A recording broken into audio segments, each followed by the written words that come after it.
Hello and welcome to another We Are Sunderland live video. We're coming to you a little bit later than usual today because myself and Dom have been to Mike Dodds' final pre-match press conference this morning ahead of Sunderland's final game of the season with Sheffield Wednesday on Saturday. Just before we get stuck into things all Sheffield Wednesday and that press conference, just a little bit of housekeeping as usual. We're entering the final week of this competition. Make sure that you take full advantage of this chance to win Black Bar season tickets for next season, the 24-25 campaign. Sharpie round, and we've only got 1 week left of this competition. It's just £1 to subscribe. Great prize, so make sure that you get involved with that. And also, we'll just give a shout out to our sponsors as well down at the Fans Museum and Cospex Opticians. We're going to have a little look into Sunderland's final game of the season against Sheffield Wednesday. But I guess first of all, Dom, looking at Mike Dodds' press conference today, there was quite a lot to take from it, wasn't there? He was very generous with his time today. We probably went about 45 minutes, I think. So thank him for that. But what were your takeaways from it? Because he seemed, I don't know, his demeanour seemed a little bit different today. There was clearly a bit of frustration there, and he was also quite keen to sort of, I almost want to say, defend himself in terms of his run in these 12 or 13 games that he's had. He came out and said that he's proud of what he's done despite the form. I guess, just to start there, what do you make of today's press conference? I think you've nailed it there. I think he came in clearly with the idea of the message he wanted to get across. Really was to mount a defence of his short tenure in charge, and he talked at length about that. The second stint, clearly, he went into how, in his words, how difficult it was to follow Michael Beale, and he talked about how he doesn't mean that to be critical of Michael Beale, but when he followed Tony Mowbray in December, it was very seamless because he'd had a big say in the way things operated under Mowbray. So it was a smooth transition. Whereas Beale came in, put his own touch on things, he left, and then Dodds then had to choose whether to kind of try and revert back to how he did things or try and continue or do a bit of both.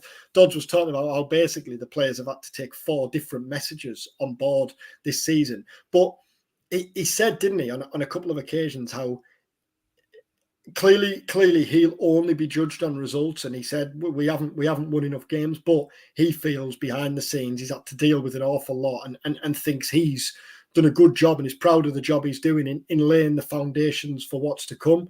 It was one of those press conferences where the game barely got a mention. There was a couple of passing references to Sheffield Wednesday, but the majority, understandably, was on Sunderland and what happens going forward. I thought, interestingly, and I think we can touch on this in more depth, on more than one occasion, he talked about the players needing to look themselves in the mirror.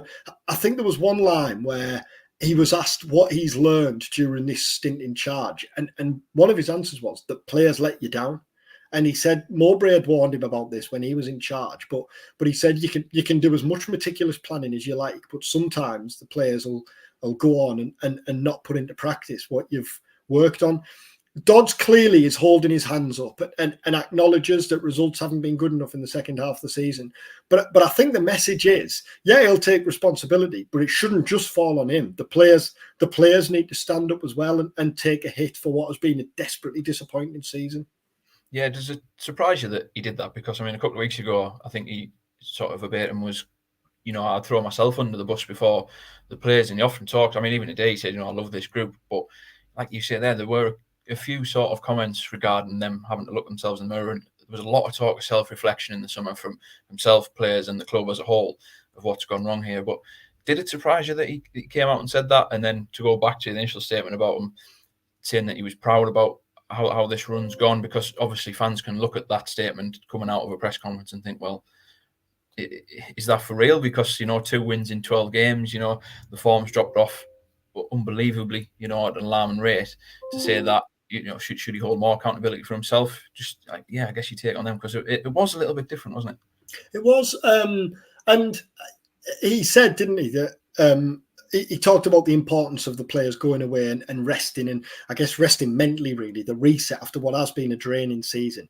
But he said that his message after the game tomorrow in the dressing room will be self-reflection is needed. We haven't been good enough. Last year we finished in the top 6. This year we haven't lived up to that standard. We haven't followed that up. So he clearly feels like the players need to stand up and be counted, I guess. And maybe that's a learning experience for a young group of players. He talks a lot, doesn't he, about how, yeah, everyone at Sunderland's keen to point out that the average age and the youngest team in the league.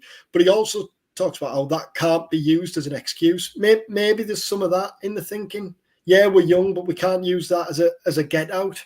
But the other thing is, often you would think in this position with the manager, well, they've got nothing to lose because they've had this stint and this is the last game in charge. But Mike Dodds is going to be involved in some way going forward, isn't he?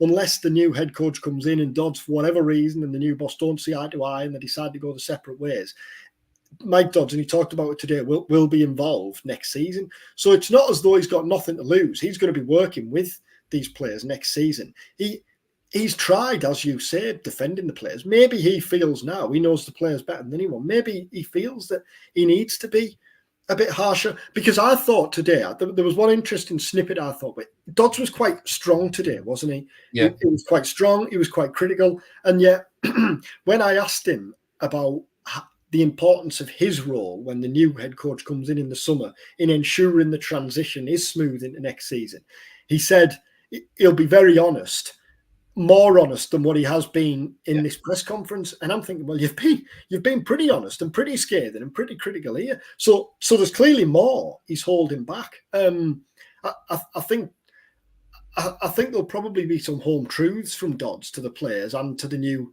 head coach when he comes in the summer to ensure that next season isn't a repeat of this. Yeah, it's almost sort of like a good cop, bad cop routine, isn't it? Which I'm fully aware that all managers will do. But do you think it's deserved as well? I mean, looking at the form in 2024, they've won 5 games of 21 in all competitions. I think there's Blackburn, Birmingham and themselves 19 points, and only Rotherham below them have taken fewer points than those 3 teams in 2024. If you're looking at a league table based on that, it's been miles away from where it was expected. So I guess the players, he's right in what he's saying, that the players do need to take accountability for this, don't they? It doesn't all just lie in the dugout, because, I mean, there's been 3 people in the dugout this season, and none of them have been able to strike up what we saw last season from Sunderland, what Tony Mowbray did. Mowbray was the closest that we got to in the first half of this campaign, but it still just lacked that little bit of a spark, and the changes just haven't worked. I was looking this week ahead of the Sheffield Wednesday game, and when Sunderland won at Sheffield Wednesday back in September, they were 4th. They were 14 points clear after 9 games of a Sheffield Wednesday team that were rock bottom and winless. If Wednesday win at Sunderland on Saturday, which I think is more likely than probable, they'll finish 3 points behind Sunderland. Now, with that in mind, everyone has to hold hands up, don't they, and say that they have to do better than they have this season. The only one who you could argue maybe doesn't is Tony Mowbray. Mowbray. Now, let's be honest. Maybe Mowbray will look back and think his Sunderland team should have been 2 or 3 places higher and a few points better off when he left. But Sunderland was still very healthily placed at that point. That decision has backfired, and several decisions since, mainly the Michael Beale appointment, clearly. And Dodds said that, didn't he, today? He was asked, is it key that when the dust settles, everyone at the club learns from this season? And he said, absolutely, definitely, we have to make sure that next season isn't a repeat of this season. And that starts with the head coach appointment, doesn't it, in the summer? Yeah, and that was something that he also touched on in terms of being in the dark about it. That might be just a little bit cards close to the chest. You'd like to think that there's been some sort of dialogue gone to him about what's gone on. Then again, there might not be. It might be a case of waiting until we get the final game of the season out the way with. You said there that you would, the likelihood is that Dodds is still going to be there in the summer. But do you think there's a chance that might not be the case? Did today almost come across as a little bit of a, like you say, going down swinging, if you want to sort of use that term, or do you fully expect him to sort of drop back into that first team coaching role, and that's just a case of today being a case that, like you said, put them home truths out? I fully expect. I'd be very surprised if Dodds wasn't in some way part of the coaching team on the first game of next season. I think the interesting dynamic is Dodds has made clear that he wants to be a head coach in the future. this season he's been a first team coach, an assistant manager, and an interim head coach. Now, if he's got the taste for it as a first team as a head coach, and then was to drop back to say being a first team coach, if the new man in charge brings an assistant manager in, how does he feel about that? Now, what he might think is he needs a year. He needs a year of consistency in a settled role, and then 12 months or even 24 months down the line, he might then feel ready to move into the head coach role somewhere else. Unless he becomes a permanent head coach at Sunderland in the future. Clearly, that's not going to happen this summer, but you never know in the future. He's clearly highly rated at the club, and I think Sunderland will do everything in their power to keep him. I fully expect Dodds to be here. What he did talk about this morning was how he was open again, wasn't he, about the new head coach needs to be comfortable in developing players, needs to be a coach as well as a manager, basically, he was getting at, wasn't it? And he was saying how he was lucky, really, and that he's got on really well with Alex Neil, with Tony Mowbray, and with Michael Beale. That's not always the case. We've all worked with people that we don't get on with, or that you wouldn't exactly go for a pint with, and it does make life a bit difficult, doesn't it? Now, there's no guarantee that the new head coach coming in and Dodds are necessarily going to see eye to eye on a human level, but Dodds is a really warm bloke. I think. I think we were only saying this morning, weren't we? I think Dodds has done as well as he can do, really, in extremely difficult circumstances. And I think he comes across as a good guy. I don't think anyone can doubt that he's had Sunderland's best interest at heart through this difficult second spell. And I think he comes across as a good guy. And I think in the summer, he'll do everything in his power to help the new head coach and to help Sunderland in whatever role that he's put in. The problem is, obviously, as much as he didn't steer away from it in terms of it is ultimately a results-based business. He would like to be judged on sort of the principles that go on internally. I think, as he says, and the practices that he put on the training ground that he'd like to be considered about. But ultimately, supporters, like he said, it's about what happens on a Saturday, isn't it? Win or lose. And a lot of talk, we'll talk about this next week, and once the season's finished, about the head coach, and for as long as that takes to be finalised and who it's going to be. Some interesting movement this week, though. Obviously, Will Still, his announcement leaving Reims. What is your take on that? Is it purely coincidental, do you think? He was someone who's been strongly linked with the role when Tony Mowbray was sacked in December. Is it purely coincidental, or can you see that being something that will be fast-forwarded now by the club after we get the game out of the way with? My instinct, and it's purely an instinct, my instinct is that his exit is incidental. But that doesn't mean that it won't dramatically change what happens in the future. Now, what nobody knows at this stage is kind of how Will Still's feeling. Is he ready? Managers often talk about it, don't they? Sometimes they come out of a job, like Mowbray, I guess, in December at Sunderland, where he came out of a job and he clearly felt that he was ready to go straight back in. I think he probably felt he had a point to prove after the manner of his Sunderland exit. He was ready to go straight back in. Others are ready for a break, aren't they? Are ready to just get away from it and live a normal life for a while. How's Will Still feeling? Last season, there was talk of Premier League interest, wasn't there, West Ham? I don't know what you like. Is Still going to get a Premier League job on the back of work at Reims? I think Sunderland will be an extremely exciting and attractive proposition for Still. And now the complication, that layer, that added factor, the layer of complication that he was at the club has gone. We know that Sunderland like him. We know that they approached in December. Surely that, unless an appointment has been made already and they've managed to keep it under wraps, not an appointment has been made, but an agreement has been reached, and they're very happy with that, and they've managed to keep it under wraps. I'd be staggered if they haven't already at least reach out to Still and try and gauge his feeling on things. It seems that way, yeah. I mean, if there was concrete interest in December, which we understand that there was, and the compensation fee was the issue, that compensation issue has now been removed. So all of a sudden, your candidate that you wanted 4 or 5 months ago is there and ready and available. And I agree with you. I think, does a Premier League club take a risk on him? I mean, this season hasn't been as remarkable as what mid-table in the French league.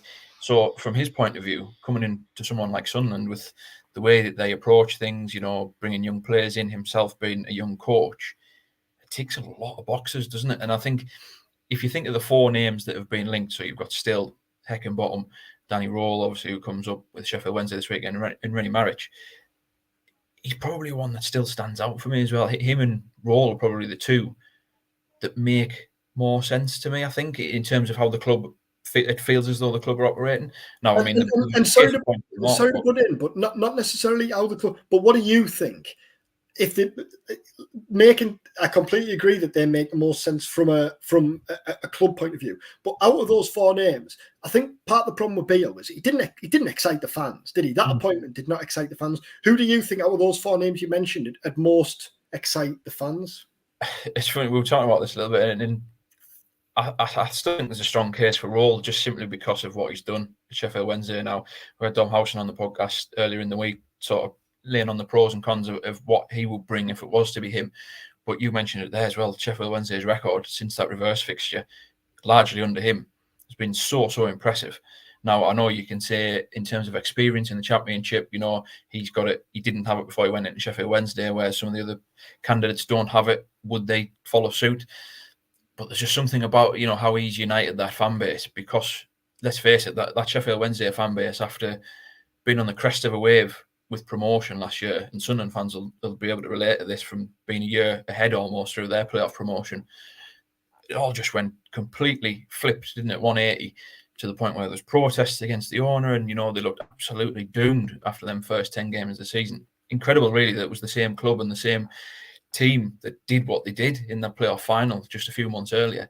He's gone in there with his first Championship job and turned that around and got a fan base, a really passionate fan base, not too dissimilar to Sunderland's, so on board, regardless of what's going on behind the scenes.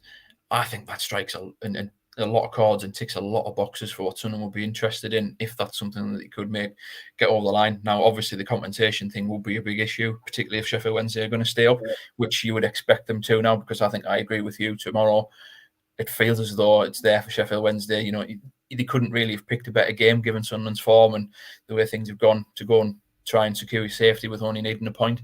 So that will be difficult, and what role is going to be promised that side of the fence down at Hillsborough. But for me, what he's done in there, he's put himself right in the shop window for a big job like that. And, he can argue, and Sheffield Wednesday fans will obviously argue as well, that that's very much a big job there. They are a huge club, in my opinion, as well. So, but there's a lot of things that he's done that tick a lot of boxes for what Sunderland would need for me, because it's going to need that. You think of that, the bridges that have been broken, to be honest, since Mowbray's exit. You think of Beale's appointment, there's FA Cup debacle with Newcastle, appointing Dods.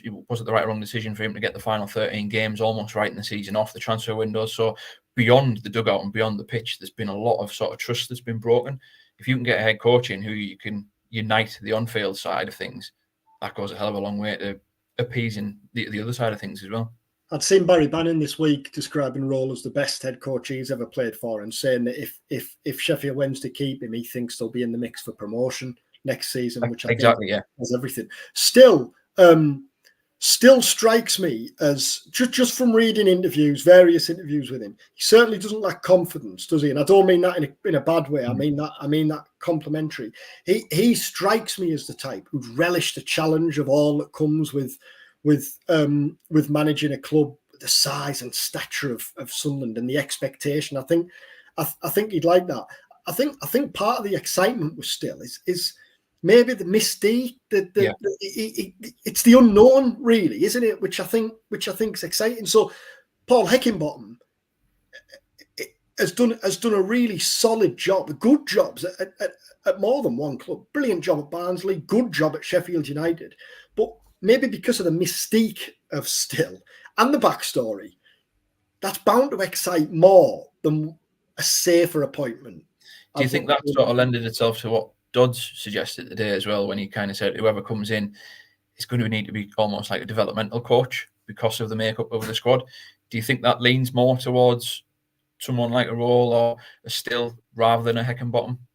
Well, I don't know, because the one thing I'd say with Heckingbottom is before he got the Sheffield United first team job, he was working in the academy, wasn't he? I think Heckingbottom, you could make a case for Heckingbottom's work with young players as well.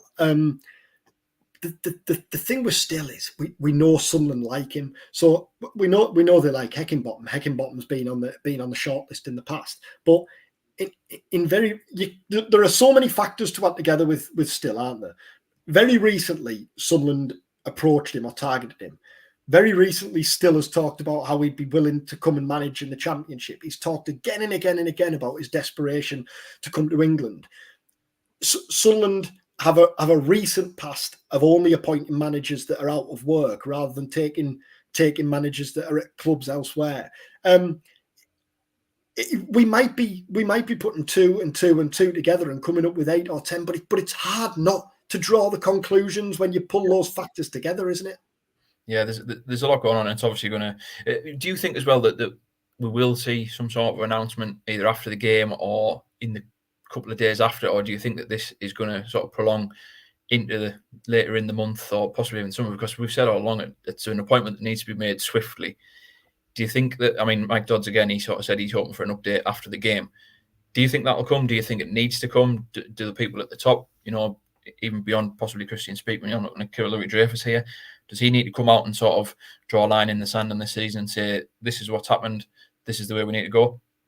I think I don't expect, unless as we were talking about not so long ago, unless an agreement has been reached and they've managed to keep it under wraps, I don't expect something immediately after the game on Saturday. Might be wrong here. I think it'd be great if I was wrong, because the sooner the better, isn't it, with it? Mm-hmm. But I wouldn't expect something then. I'm not even sure I'll expect something in the coming days afterwards, but I think it has to come in the next week or two, doesn't it? And I think it's impossible to argue with the idea of Sunderland benefiting, of everyone benefiting from communication from the top in the next couple of weeks. Christian Speakman had a spell, didn't he, at the turn of the year of talking a lot.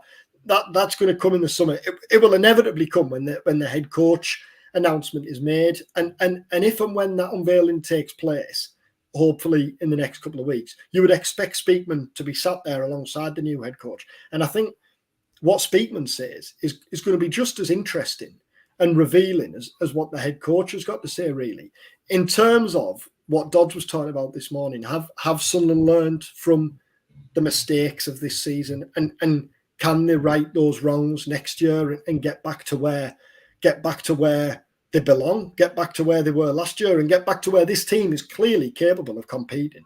Yeah, it goes back to Mike Dodds, doesn't it? Talking about that reflection, and for me, I think he was right to say that they all need to have, probably, like what you say, a good look in the mirror. And just to wrap up the sort of press conference part, we had a comment come through from Bill here. Second half of the season has been relegation form, dangerous times ahead, recruitment vital this summer. I don't think you'll find anybody disagreeing with that statement in terms of, well, both of it, it has been relegation form and the recruitment is going to be vital. But on top of that, as was mentioned today, was Jack Clarke, which I was going to come to this. Falls into that. Mike Dodds didn't really. He was saying it wasn't as foregone a conclusion as what we all kind of expect this summer for Clarke to go. Now, I know it'd be easy to say that, but I mean, can you see any way that Clarke does stay at the club this summer? It's an interesting one, isn't it? Because he's got 2 years left on his contract. So Dodds was saying this morning how, because it has felt inevitable. Yeah. Dodds was saying he doesn't know what the narrative is, but I suspect he does. I suspect he does know that the kind of general feel is Clarke's going to be on his way this summer. And Dodds was saying this morning, wasn't he? Sunderland are in a position of power because Clarke's got 2 years left. He is, but they are, sorry. But I think the risk is they've probably got 2 windows left of being in a position of power. And come next summer, you're then running the risk of Clarke moving it. Well, you are. Clarke's moving into the last 12 months of his deal. And Sunderland are then running the risk of losing him for a fee significantly less than what they'd hoped for. Dodds said, didn't he, today, and he said this a few times in recent weeks, so we won't budge on our valuations of players. And he said 2 or 3 times on Clarke specifically, didn't he? It's going to be an interesting summer. What's your feel for how the summer will play out where Clarke's concerned? It feels inevitable to me. I think the club were right to do what they did last summer. I think it was Burnley, wasn't it, who were seeming a bit interested, and then obviously Lazio in January. I think it's going to be really hard to fend off interest, because you have to expect that there's going to be offers coming from the Premier League. What's it worth? What do you think's a good? The one thing that, I say it's going in their favour, but then again, it doesn't in terms of valuation. Since February, since he picked up the injury, I think he's come back. He hasn't looked quite as at it. Obviously the situation of coming back into the side, where the season was pretty much dead by the time he came back in, obviously impacts things. So you can argue that the sort of last 3 months of the campaign, he's either been injured or a little bit out of form with a very out of form team, and that might be a little bit harsh on Clarke. But that also is credit to how well he did in the first half of the season. I think, the reported fees were around sort of 10 million, wasn't it, last summer? Certainly the first half of the season, you were looking at almost double that for me in the January window. So that, given what's happened, where Sunderland have finished, they would probably still like to think they could hold out for me for 20 million. I feel as though that would be reasonable, given what some players go for. But I agree with you as well. If you don't do it this summer or sanction it this summer, that value is only going to decrease either way. Now, the one thing that does seem is Clarke's certainly not a player, or he doesn't seem like a player who's going to sort of throw the toys out of the pram, because he could have done that in the summer, he could have done that in January, and he's just got on with the job, and he's been exemplary. He's undoubtedly been Sunderland's Player of the Year, as voted by fans and the team this week. But I feel as though it's one that probably is going to go on and escalate throughout the summer. Sunderland have to have a plan in place. They have to be prepared for that. Now, I know you can argue and say it was Ramage Mundell, the one brought in to replace him in January. Myself and Matty were talking about this the other day. We haven't seen enough of him really in the second half of the season. Whether if that's the long-term project for him, I haven't really seen enough of him to give him that much of a chance. So they've got to have a backup plan in place in case that sale does go through. And I just think it's going to be so hard to keep him, even if it is a promoted team, for example, like what it was last year, like at Burnley, who go in from, because he's going to think, I've done 2 seasons now where I've done 20 goal contributions last year, I'm at 19 this year. His ceiling now is going into the Premier League. He's done it back-to-back seasons, proven it for a team, who just missed out last year, who've fallen below par this year, but he carried them. You think where Sunderland, I know you can say this about every club, taking out the leading scorer's goals, but my word, if you take out his contributions this season, Sunderland tomorrow is a bit different, isn't it? So it's going to be really difficult for me. I don't see how they can hold on to him, because I don't think they'll be able to match the valuation in terms of what they would want to sign a new deal. That seemed to be the case from the agent side of things, didn't it, in January? So at what point do you sort of accept that this is the next phase of the model, which it is, that is ultimately what the model is. They've brought a player in who has huge upside. They've developed him, repackaged him, and he's become a player now with huge financial upside. They can reinvest that into the squad in what could be a big overhaul this summer.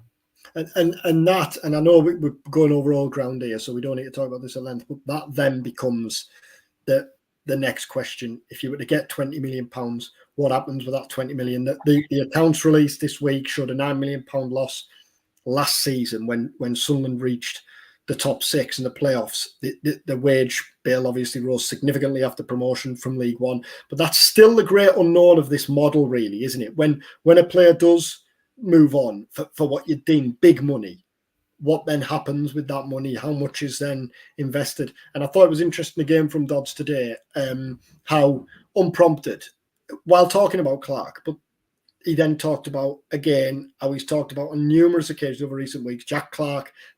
Jack Clarke wasn't this Jack Clarke 18 months ago, 2 seasons ago, whenever. Is that a suggestion that they might have a replacement in Ramage Mundell? Abdullah Bar might still be able to step up. Clearly, Patrick Roberts will be disappointed with his season this season. If Clarke was to go, though, you'd have to bring someone else in, wouldn't you? It's a hammer blow. Yeah. You saw how much he was missed. I think that's the other thing to bear in mind with Dods. When you look at the results, he was missing the best player for a chunk of games when he first came in. But it's a huge blow to lose a match winner like that. He bailed Sunderland out of so many sticky situations in the first half of the season, didn't he? It's remarkable as well, if you think last season, when part of that sort of 4-pronged attack with Roberts, Ahmad and Stewart, he almost went overlooked. He contributed 20 goals. He was top of that list in terms of goals, goal contributions. I think it was 11 assists, 9 goals.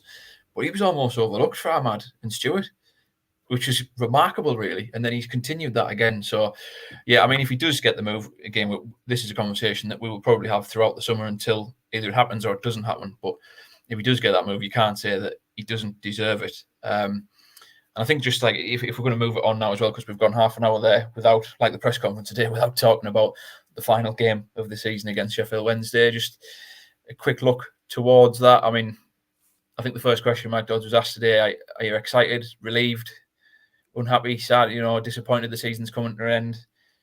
It's been a long old season, hasn't it? It has. I mean, we how many times have we said over recent weeks? It has felt like the season can't end soon enough, hasn't it? It's an interesting one tomorrow because Sheffield Wednesday aren't there yet. They do need to get something now. Clearly, Birmingham and Plymouth both need to win the final day games, but Birmingham are at home to a Norwich team that are already in the playoffs, basically.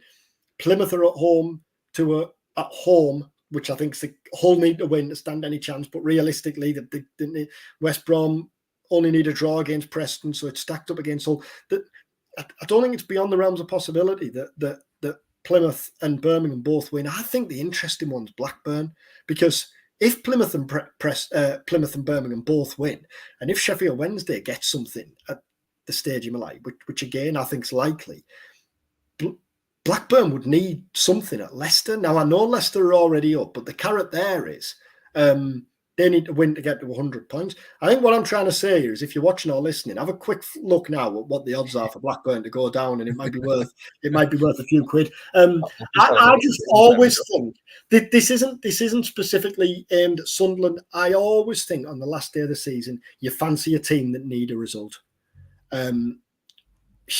Sunderland would like to finish on a high tomorrow. Sheffield Wednesday need a point to guarantee survival. And I don't know whether they'll win, but I think Sheffield Wednesday they'll bounce up to the Stadium of Light on a high after two wins on the bounce. A remarkable recent run, all the feel good factor that's surrounding Roll. I'd love Sunderland to sign off with a win to take them into the summer on the back of a difficult season on a high point, but I fancy Sheffield Wednesday to get something tomorrow. Yeah, I think I agree. They've got the bit between the teeth. I mean, pressure does strange things to teams. There'll be no doubt that we'll get news of goals going through in different places across the country, and that'll be transmitted to the players on the pitch as well. But with Sunderland, I mean, we saw it in the last home game against Millwall. We've seen it against Bristol City. We've seen it in that Blackburn game. I mean, the home form has been so poor in these final 2 months of the season, and again, just something else that needs to be really, really looked at, because since they've come back into the Championship, the home form has been something that has really plagued them, and that shouldn't be the case. Teams should come to the Stadium United, and it should be difficult, given what they've got there, shouldn't it?